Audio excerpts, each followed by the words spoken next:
नमस्कार भाइयों। आज हमारा टॉपिक है लौह युग, आयरन एज जिसको कहा जाता है। तो चलिए शुरू करते हैं। लौह का प्रयोग जो है, पहला साक्ष्य उत्तर प्रदेश के अतरंजी खेड़ा में लोहे के साक्ष्य मिले थे। अतरंजी खेड़ा एटा जिले में स्थित है। हस्तिनापुर से भी लोहे के प्रमाण मिले हुए हैं। चित्रित धूसर मृदभांड की शुरुआत भी इसी समय से हुई थी। मृदभांड जो होता है बेसिकली एक जो है मिट्टी का घड़ा होता है, ठीक है। अब मृदभांड अलग अलग प्रकार से बनाए जाते थे। आपको बता दें कि मिट्टी के घड़ा होता था, इसकी रंगाई हिसाब से मृदभांडों को बांटा गया है। इसमें कलात्मक चित्रांकन के आधार पर जो है मृदभांडों को बांटा गया है, ठीक है। आकार मतलब मिट्टी के कलर अलग है और चित्र अलग अलग हैं, इस प्रकार से मृदभांडों को बांटा गया है। तो चलिए देखते हैं। यहाँ पर देखिए मृदभांड इस तरफ है और इस तरफ जो है काल निर्धारण है। मृदभांड मतलब मिट्टी के जो बड़े बड़े घड़े होते थे मृदभांड कहा जाता था, ठीक है। काले एवं लाल मृदभांड जिसे BRW कहा जाता है, ये ताम्र पाषाण काल और हड़प्पा काल में थे। गैरिक मृदभांड या OCP इसको कहा जाता था, ये पूर्व वैदिक काल में प्रारंभ हुए थे। चित्रित धूसर मृदभांड थे, PGW इसको बोला जाता है, उत्तर वैदिक काल में थे। उत्तरी काली पालिश मृदभांड NBPW वैदिक काल में थे, मौर्य काल के, वैदिक काल से मौर्य काल के बीच में थे, ठीक। तो ये आप इसको रट लीजिएगा भाई। काले मृदभांड कब थे? तो ताम्र पाषाण काल में काले थे। तांबा थोड़ा काला काला होता है। गैरिक मृदभांड कौन थे? तो गैरिक से वैदिक आ गया, तो गैरिक वैदिक आप तैयार कर लीजिए। चित्रित धूसर मृदभांड चित्रित ता है तो उत्तर है, तो इसमें देखिए दोनों मिल रहा है। उत्तर वैदिक में कर लीजिए, चित्र उत्तर वैदिक वाले बनाते थे। उत्तरी काले पालिश मृदभांड, तो पालिशदार कौन करते थे? तो मौर्य लोग करते थे। तो मौर्य और वैदिक के बीच में पालिश मृदभांड जो है पालिश वाले होते थे, बीच के हिसाब से कर लीजिए, ठीक है। तो उत्तरी काली पालिशदार मृदभांड NBPW उसको वैदिक काल और मौर्य काल के बीच में हुआ था। चित्रित धूसर मृग का उत्तर वैदिक काल में होता था। गैरिक मृदभांड जो है वैदिक काल में, पूर्व वैदिक काल में होता था। और काले मृदभांड जो है ये ताम्रपाषाण और हड़प्पा समय में होता था, ठीक है। ताम्रपाषाण काल या चाकोलिथिक पीरियड्स को बोला जाता है। ताम्र का मतलब होता है तांबा, पाषाण का मतलब होता है पत्थर। मानव द्वारा प्रयोग की सर्वप्रथम धातु तांबा थी, ठीक है। ताम्रपाषाण काल में जो संस्कृतियाँ थी ये किस प्रकार से थी, तो देख लेते हैं। एक थी मालवा संस्कृति, ये 5000 BC में थी। ताम्र और पाषाण काल का पहला साक्ष्य यहाँ पर मिलता है। गणेश्वर संस्कृति, ये 2800 से 2200 BC में थी। राजस्थान के बनास संस्कृति में या बनास नदी के किनारे पर थी। आहार संस्कृति 2100 से 1400 BC में थी। राजस्थान के तांबे का भंडार पाया गया। आहार संस्कृति भी इसी के जो है इसको बोला जाता है, और तांबे के भंडार भी मिले हैं यहाँ पर। जो जोरवे संस्कृति थी, ये जोरवे संस्कृति है, ये भी तांबे के संबंधित थी। अब ये तांबे के जो भंडार पाए गए हैं हड़प्पा के समकालीन, तो ताम्रपाषाण संस्कृति और हड़प्पा संस्कृति दोनों का ये एक जो है मिला जुला टाइम पीरियड, जैसे कि ये ताम्रपाषाण संस्कृति है और हड़प्पा संस्कृति है, तो ये बीच वाला संस्कृति जो है ये मिला जुला संस्कृति है, ठीक है। ताम्रपाषाण काल से संबंधित सर्वाधिक व्यापक रूप से शोध कार्य पश्चिम में महाराष्ट्र में हुए हैं, जैसे कि दैमाबाद, जोरवे, नेवासा, उसके बाद नासिक, चंदौली और सोनार गांव और इनाम गांव, ठीक है। जोरवी संस्कृति क्या है? जोरवी संस्कृति में दैमाबाद जो है यहाँ पर रथ मिला है, तांबे का रथ मिला है, बस्ती मिली है, मकान के किले बंदी की गई है, ध्रुवीकरण किया गया है। इनाम गांव मातृ देवी की प्रतिमा तथा 5 कमरों का मकान मिला है यहाँ पर। और कायथ, एरण और नौदा टोली, ये मध्य प्रदेश के कायथ संस्कृति में मिले हैं। HD संकलिया ने इसको खोजा था, ठीक है। अब यहाँ पर देखिए प्रमुख घाटी और क्षेत्र क्या है, तो सोहन घाटी क्षेत्र ये पाकिस्तान में है। बेलन घाटी क्षेत्र उत्तर प्रदेश में है। बनास घाटी ये राजस्थान में है। नर्मदा घाटी मध्य प्रदेश में है। और कोरतल मार घाटी ये तमिलनाडु में है, ठीक है। तो बेलन घाटी उत्तर प्रदेश में, सोहन घाटी पाकिस्तान में, बनास घाटी जो है राजस्थान में, नर्मदा घाटी मध्य प्रदेश में, और कोरतल मार घाटी जो है तमिलनाडु में। ओल्डेस्ट सिविलाइजेशन हड़प्पा संस्कृति, इसको देखते हैं। देखिए ये जो समकालीन है, सबसे ओल्डेस्ट सिविलाइजेशन सुमेरियन सभ्यता है, और इसी के समकालीन कौन है? हड़प्पा संस्कृति है। इसका टाइम पीरियड 2500 BC से 1500 BC के आसपास माना जाता है, ठीक है। पहली व्यवस्थित सभ्यता भारतीय उपमहाद्वीप पर यही थी। इसे नगरीय सभ्यता के रूप में भी जाना जाता है। अब देखिए यहाँ पर हम देखते हैं आदि ऐतिहासिक काल या प्रोटो हिस्टोरिक एज। इसमें पुरातात्विक खुदाई है, इसके भी साक्ष्य मिले हुए हैं, लेख अभिलेख भी और साहित्य में मिले हैं, पर अभी तक इसको पढ़ा नहीं जा सका है। और यू अक्षर मछली के चित्र ज़्यादा मिले हैं इसमें, यू आकार के जो अक्षर हैं उसमें मछली के चित्र इसमें ज़्यादा मिले हैं। लिपि इसकी भाव चित्रात्मक थी और 400 से 500 इसके संकेत मिले हैं, जैसे कि ईंट मिले हैं, मनके मिले हैं, मृदभांड मिले हैं और अधिकांश मोहरें मिली हैं। मोहरें जो थी इसकी सिलखड़ी की बनी हुई थी, सिलखड़ी की मिट्टी एक प्रकार की मिट्टी है उसी से बनी हुई थी। ठीक है। लिखने का तरीका कैसे था इनका? तो लिखने का तरीका जो है ये बाएं से दाएं भी लिखते थे और दाएं से बाएं भी लिखते थे, दोनों प्रकार के। जैसे ये देखिए, ये इस तरफ से लिखाई मतलब क्या है, इधर देखिए बायां है, इधर दायां है, इधर बायां है। ठीक है। जैसे आपका दायां आपका, आपका बायां आपका। ठीक है। ये आपकी इस तरफ जो है दाहिनी हाथ है तो दाहिना हो गया, और इस तरफ जो हो गया आपका बायां है तो बाएं, तो बाएं से दाएं की तरफ और दाएं से बाएं की तरफ दोनों प्रकार से लिखते थे। इस प्रकार से भी लिखते थे और इस प्रकार से भी लिखते थे। ठीक है। नदी घाटी सभ्यता थोड़ा देखते हैं। हाँ, दोनों प्रकार की लिपियों को बुस्टोफोर्डन लिपि कहा जाता है। पूछते हैं क्वेश्चन में कि हड़प्पा सभ्यता को बुस्टोफोर्डन लिपि क्यों कहा जाता है, तो उत्तर में ऊपर बना के गुड़ बना के देंगे कि यह सभ्यता दाएं से बाएं लिखी जाती थी, या जो लिपि है बाएं से दाएं लिखी जाती थी, या दाएं से बाएं लिखी जाती थी। हाँ, और उसके बाद इसमें यू आकार के अक्षर ज़्यादा होते थे, या उभय में से दोनों सही हैं। तो आप नीचे लिखेंगे उभय में से दोनों सही हैं। ठीक है।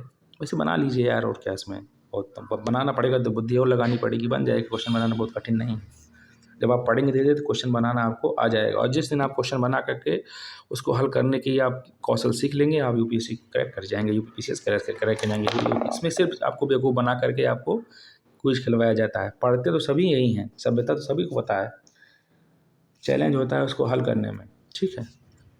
नदी घाटी सभ्यता, हुआंगो नदी ये चीन की सभ्यता थी। सिंधु घाटी सभ्यता हड़प्पा सभ्यता थी।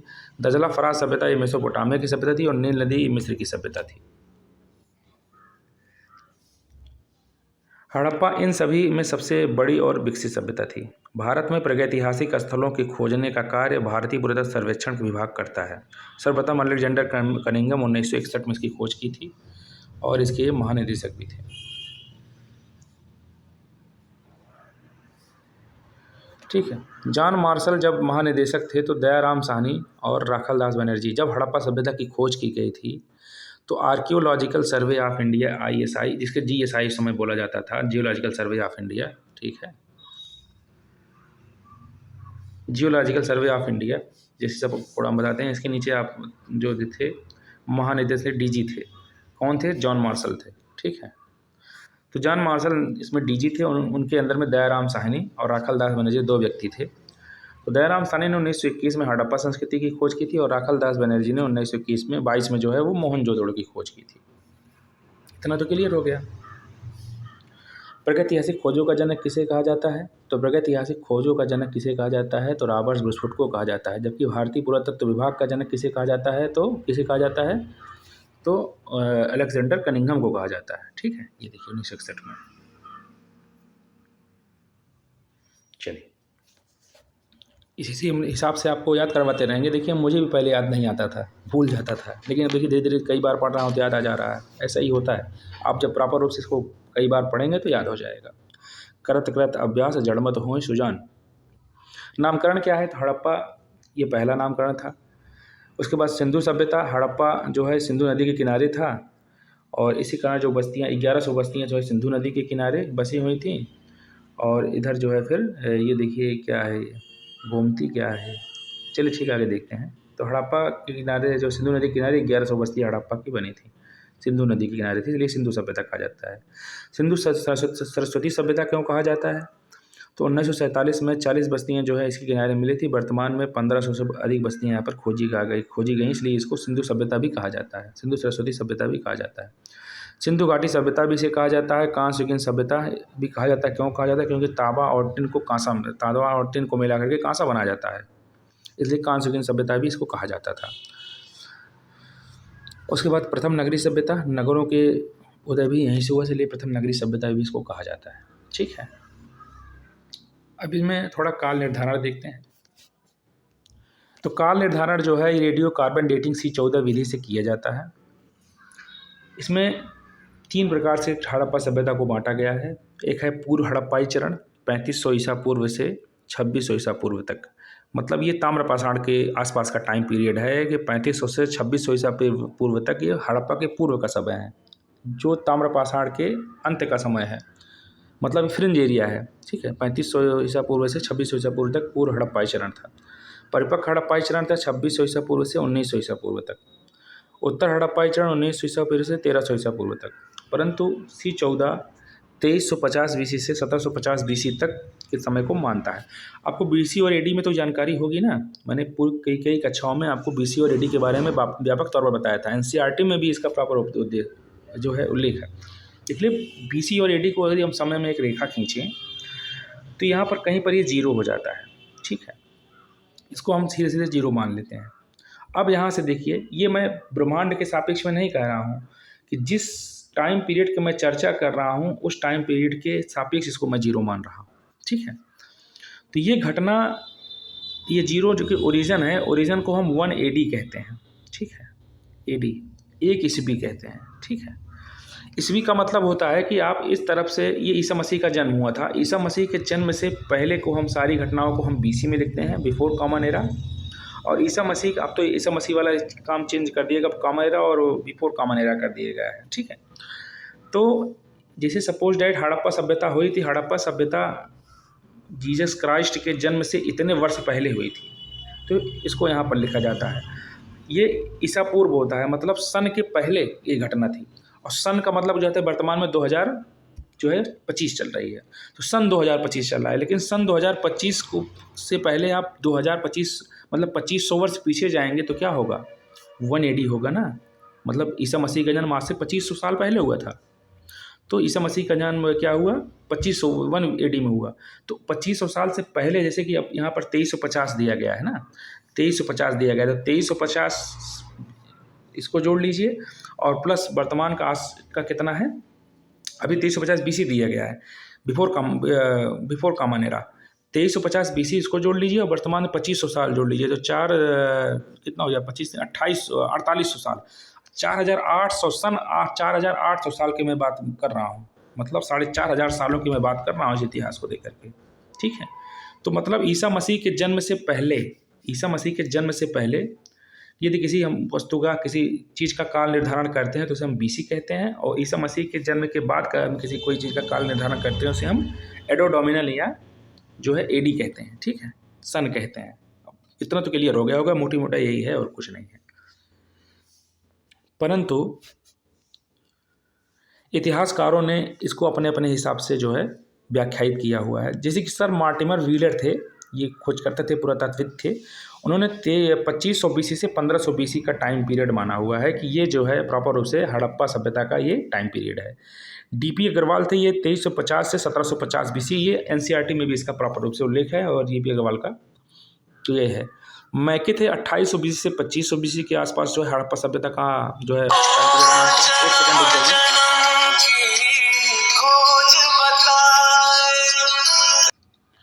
तो फ़ोन आ गया था, सॉरी। अब मैं अगर इसको फ़्लाइट मोड में लगा दूं तब भी नहीं ठीक है, जो कि मैं फ़्लाइट मोड में नहीं लगा सकता हूं, काफ़ी कुछ जिम्मेदारियां इसी कारण, तो सॉरी आपको अगर दिक्कत हुआ हो तो ये थी गतिविधियाँ। उसके बाद मार्शल ने 3250 से 1750 BC तक के इस टाइम पीरियड को माना था कि ये इसका प्रॉपर सभ्यता का समय है। अब सिंधु सभ्यता क्या है? सिंधु सभ्यता में जो रहने वाले लोग थे ये प्रोटो ऑस्ट्रेलियाइट थे, कुछ लोग कहते हैं कि भूमध्य सागरी थे, कुछ लोग कहते हैं मंगोलाइट थे, कुछ लोग कहते हैं अल्पाइन थे, और कुछ अल्पाइन का मतलब क्या था कि मध्य गंगा व निम्न गंगा के क्षेत्र का बीच या उप हिमालयी क्षेत्र के जो क्षेत्र हैं उनको जो है आपको क्या कहा जाता था, मंगोलाइट कहा जाता था, और अल्पाइन कहा जाता था मध्य गंगा और निम्न गंगा के बीच का क्षेत्र। ठीक है, देखेंगे हम आगे इसको। यहाँ पर एक चीज़ देखिए कि कहा गया है कि सिंधु सभ्यता के क्षेत्र में आने वाली पहली जाति जो थी क्या थी, ये मध्य भारतीय थी, या भूमध्य सागरी को ये जो है मेडिटेरेनियन सी जो है भूमध्य सागरी या दक्षिण भारत में जो है आते थे, दक्षिण भारत के लोग इसको बोलते हैं। चलिए देखेंगे आगे हम। इन प्रजातियों के अवशेष भी यहाँ पर मिले हुए हैं। थोड़ा हम देखते हैं हड़प्पा सभ्यता का उद्भव, विदेशी मत क्या है और देसी मत क्या है। विदेशी मत कहता था कि मेसोपोटामिया से इसका उद्भव हुआ है। मार्टिमर व्हीलर भी इसको मानते हैं, गार्डन चाइल्ड मानते हैं और मैके मानते हैं। जबकि देसी मत कहते हैं कि देसी क्षेत्रों से इनका हुआ है उद्भव। विदेशी मत कहते हैं कि मेसोपोटामिया की नकल है हड़प्पा। ठीक है, अब देखिए नकल बता रहे हैं, तो देखते हैं किस आधार पर ये नकल बोल रहे हैं।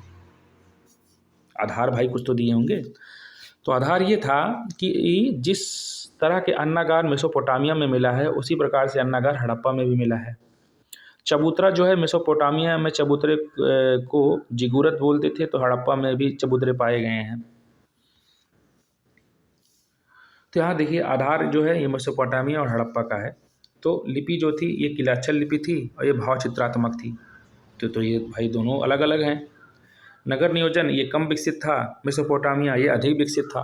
तो आप कैसे इसको नकल कह सकते हो भाई? कंपेरिजन करो तो कोई तुक ताल देख करके करो कि भाई किस हिसाब से हो तुम अपना देख नहीं दूसरे को बता रहे हो कि तुम जो है हम इनकी नकल कर रहे हैं। भाई हम तुमसे ज़्यादा विकसित हैं।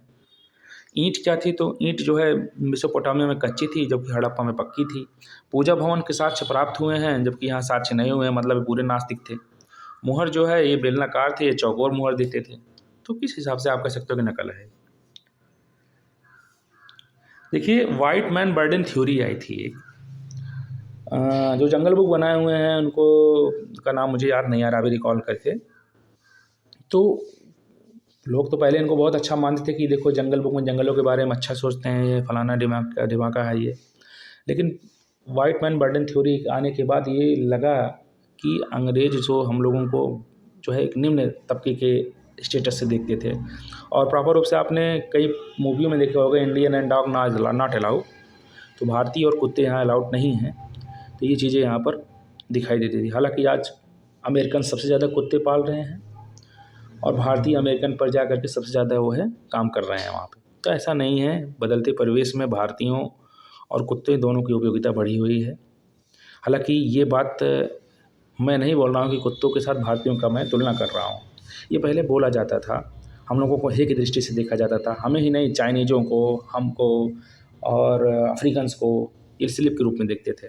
ठीक है, तो इनकी ऐसी इस विचारधारा थी, तो क्या कर सकते हैं। तो हड़प्पा ताम्रपाषाण कृषि संस्कृति, ये हड़प्पा के विकास इसी के टाइम पीरियड में हुआ था। ठीक है, अब हड़प्पा की जो और जो है साक्ष्य कैसे हिसाब से मिले हैं देखिए देखते हैं। बलूचिस्तान में कुल्ली नाल संस्कृति है, राजस्थान की सोधी संस्कृति है, चनोदड़ों की झोकर झाकर संस्कृति है, हड़प्पा की सिंधी संस्कृति है। तो हड़प्पा संस्कृति कई संस्कृतियों में विखंडित थी, मतलब बटी हुई थी, विखंडित कह नहीं सकते, बटी हुई थी। जैसे कि बलूचिस्तान में कुल्ली नाल संस्कृति थी, राजस्थान में सोधी संस्कृति थी, चनोदड़ों में झोकर झाकर संस्कृति थी, हड़प्पा सिंध की संस्कृति थी। जैसे कि आज की संस्कृतियाँ कई प्रकार की एथनिसिटियाँ हमारे यहाँ हैं। हिंदू धर्म को अलग अलग प्रकार से लोग पालित करते हैं, मूल में जाकर वो हिंदू धर्म ही मानते हैं, लेकिन उसकी पूजा करने की पद्धति अलग अलग है। तो ठीक इसी प्रकार मूल तो हड़प्पा के थे वो, लेकिन अलग अलग प्रकार की पद्धतियाँ इनकी थी, अलग अलग प्रकार की संस्कृतियाँ थी। सोधी संस्कृति क्या थी? तो इनका जो देख रहे हैं मृदभांड ये है, इसमें कलात्मक जो है चित्र का निर्माण करते थे। ये गगरी बनी हुई है, इसी मृदभांड कहा जाता था। ठीक है, मिट्टी का बर्तन हुआ करता था, इसमें देखिए कलात्मक चित्र थे, पत्तियाँ बनी हुई थी। तो इनका स्वरूप क्या था? तो त्रिभुजाकार जो है इनका आकार था जो यहाँ पर रहते थे। 1500 BC के आसपास का इनका टाइम पीरियड है। पहले ये 13 लाख वर्ग किलोमीटर इसका विस्तार था। किसका मैं बोल रहा हूँ? हड़प्पा का बोल रहा हूँ। हड़प्पा संस्कृति का विस्तार जो है ये अपने आकार में त्रिभुजाकार में हुआ करता था। 1500 BC में जो है इसका आसपास का जो है वो टाइम पीरियड माना जाता है। पहले ये 13 लाख वर्ग किलोमीटर में था, वर्तमान में 20 लाख वर्ग किलोमीटर तक का भी इसका क्षेत्र बताया जा रहा है। जैसे जैसे शोध होंगे वैसे वैसे इसकी जो है आयाम बढ़ते दिखाई दे रहे हैं या बढ़ेंगे। आज़ादी के बाद अधिकांश खुदाई भारत में, गुजरात में 80% हुई सरस्वती एवं उसकी सहायक नदियों के बीच की में अवस्थित है। तो ये है आपका, इसी को देख करके आज हम इसको अंत करेंगे। ये देखिए यहाँ पर है मांडा, चेनाब नदी के आसपास का क्षेत्र है। उसके बाद जम्मू कश्मीर में फिर रावी नदी के और ब्यास नदी के, सतलज नदी के आसपास सिंधु यहाँ पर है। सिंधु के आसपास के देखिए यहाँ पर पेरिन्याजो, गुंडई, डालरकोट, झूकर, मोहनजोदड़ो, अकारो, कोटदीजी, चन्होदड़ो, मिथानकोट यहाँ पर है। यहाँ पर देखिए घारो मोती, रावी नदी के में कालीबंगा, धौलावीरा, आलमगीरपुर दिल्ली में है, बनावली और रोपड़।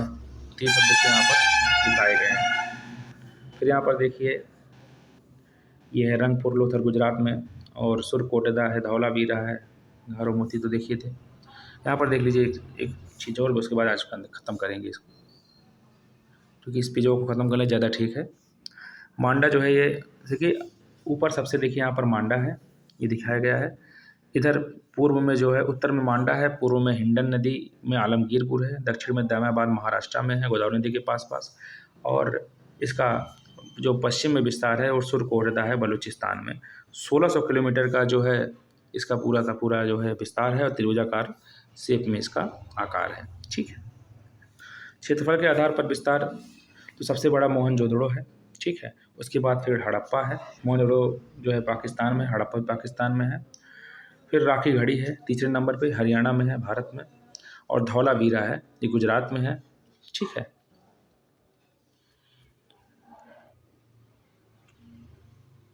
अब इसमें यहाँ पर देखिए कि हाल ही में खोजों के अनुसार राखी गढ़ी जो है वर्तमान में सबसे बड़ा पाया गया है हड़प्पा संस्कृति। तो राखी गढ़ी का विस्तार और ज़्यादा बढ़ गया है, हड़प्पा सभ्यता की विशेषताएं। तो हम कल देखेंगे हड़प्पा सभ्यता की विशेषताएं। अभी जो आप जानेंगे कि राखी गढ़ी सबसे बड़ा जो है बन गया है। ठीक है, तो आशा करता हूँ आप लोगों को पसंद आया होगा। तो मोहनजोदड़ो से बड़ा अब राखी गढ़ी को आप मान लीजिएगा। ठीक है, और हम इससे निरंतर वीडियो लाते रहेंगे। यहाँ पर कुछ कमियाँ हैं, उसको भी हम सुधारने का प्रयास करेंगे। ठीक है, नमस्कार।